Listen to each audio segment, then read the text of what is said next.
into the process of from the physical to a higher dimension, there was a gradual process of change where that they went from the physical to the astral. Their whole societies were transferred there. Their vibrations were changed by their level of consciousness and the way that they thought and the way that they lived their daily lives.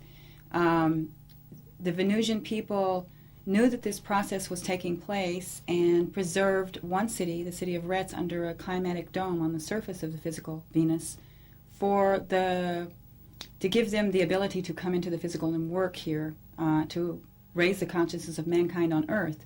Now, Earth is going through similar processes of change where that their consciousness is gradually changing and getting to a higher degree. And if this continues, if we continue with our work and spiritual development here, this process will take place on the physical very much the same way. It's not a dramatic change. It's so gradual and so natural that it's almost undetectable by the people that are in the process. Mankind has always asked where it came from and where it is going. Scientists of all ages have tried to find the origin of life through physical evidence. They have split matter, studied the microcosm and macrocosm, but even so, they only observed life from a certain perspective, adding rows of parallel interpretations of reality. But they overlooked the most important thing of all, the creator of matter, the spirit that lives in all things, the blueprint and information which forms all matter. They see only subjective partial truths because the objective reality is an indefinable state of existence, out of which all conceivable partial truths emerge. They will keep splitting life down to the atom, but will not be able to prove the existence of the spirit. The experiment compares with attempting to capture beams of light. Human beings can never catch up with light unless they themselves become light. The same applies to mankind. It will never be able to prove the existence of spirit, but can only become spiritual itself, a process which the initiated call metamorphosis.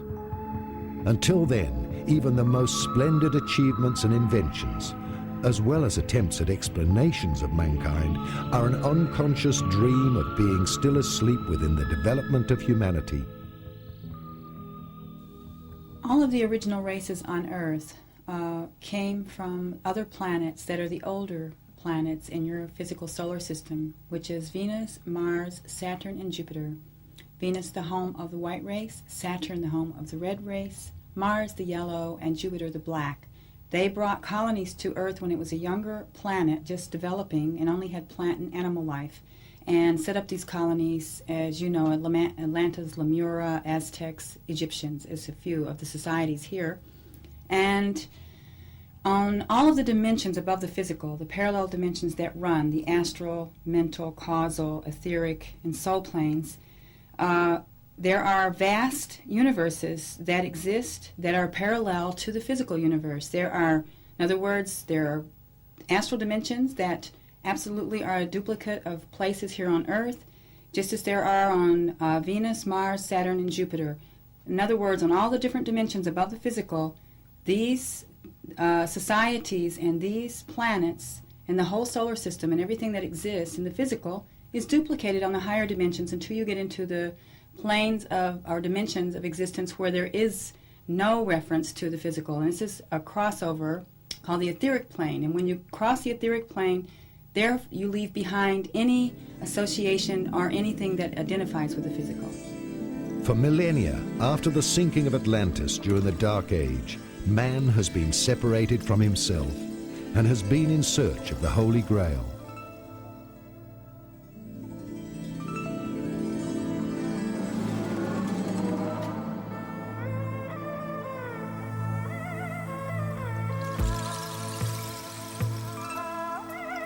The Holy Sacral, also called Grail, was man himself. Man himself is the holy container into which the Spirit of God flows. For thousands of lifetimes, mankind's developing soul has searched for itself during the descent of consciousness. Nations and people have been the classrooms of reincarnation in order to develop until that point in time where we enter again a new golden age and where man and God are reunited. In the New Testament book of Acts, at the time of Pentecost, there are flames of fire that appear over the heads of the apostles. This is a type of manifestation of the light body. In a very small way, it is the opening of the light over the head. The early Christians on Ash Wednesday used to mark the forehead with ash, symbolic of the power of the inner spiritual eye to use the light. In the fuller context of ascension, in the mystical traditions of Christianity and the mystical German thinkers and philosophers, a time would come about that through divine grace, the outpouring of the Holy Spirit, the Heilige Geist, would allow the light to come around the body and wrap the human recipient or the believer with such power of light. Here we call this light superluminal light, or greater light than the conventional or common lights, which such power and majesty that that person can go directly into the higher dimensions. This is normally called the rapture or the ascension process. It is clear that in the context of ultra-terrestrial intelligence, large members of the human race will experience through the tongues of fire or the miracles of the Holy Spirit or the conjunction with the ultra-terrestrial forces of divine intelligence, the upliftment or the ascension into the higher Christ race of the universe. Therefore, becoming human has only been a cycle in order to gather new qualities for the cosmic source through suffering and happiness. And once again, we have arrived at the end of a cycle of the cosmic plan of humanity. The survivors of the inner and outer period of cleansing, which have already started, are the seeds for a new spiritual mankind, which will emerge from all nations. It will be the first root race of the fourth planetary cycle, which will rise again into higher consciousness. For some, it will be like the past sinking of Atlantis. For others, like a return, a rising of Atlantis and of its teachings of wisdom. Because fundamentally, every event can be viewed from two sides, from a positive side or a negative one. Even the slightest change in the universe is being guided by the cosmic plan of evolution.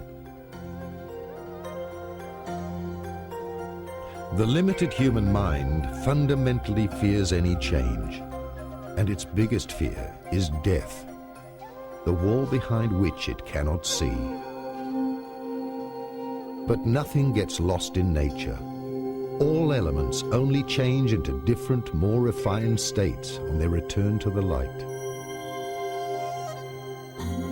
So mankind is on the verge of the greatest changes within this planetary cycle, a global metamorphosis. And the Mayan calendar has never erred in all the years that it existed.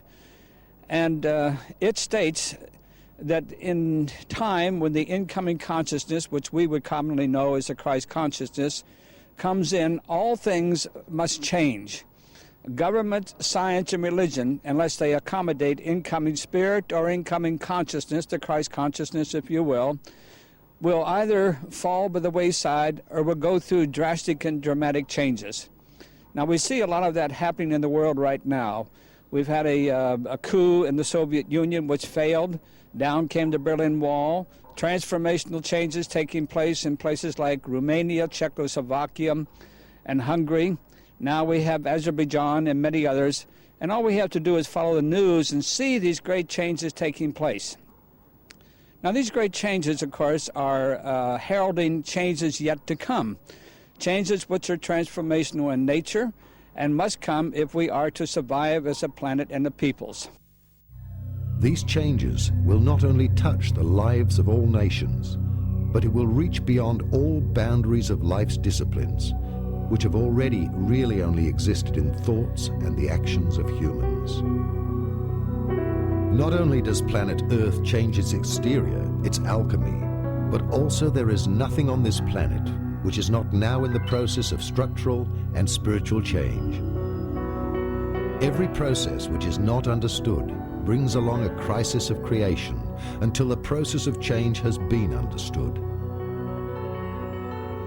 Thus the future human being finds himself in metamorphosis, like a caterpillar which does not know that it will become a butterfly.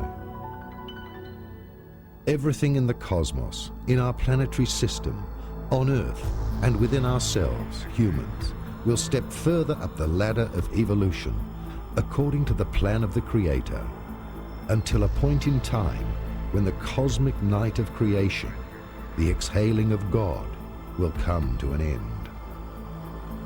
We need not fear any of these changes because everyone will, as at the end of a school year, progress to the next grade according to his development, or repeat the last year.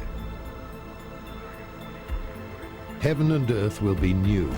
Even a new planet in our own galaxy will be born into a second sun. That part of mankind which opened itself will experience the resurrection into the fifth dimension of consciousness. Zapewne zauważyliście Państwo w tych latach od 83. You probably noticed in this period, starting from 1983, that there were many changes both in human outside behavior and in the feelings of our physical bodies. They were also manifested by enormous social movements. Reaching the pattern is not a gift. It is not a convenience either. Setting in order is sometimes painful, sometimes unpleasant in feeling. This is the price of the truth forcing its way through all falseness which we have all created on the planet. Living fiction is very painful. Sometimes our physical body suffers. Sometimes man's inner self or his soul suffers because he has to accept and fit to the program which we have brought down 8 billion years ago. Which means we are returning to this ideal pattern which lets a man live forever, just now through painful experience.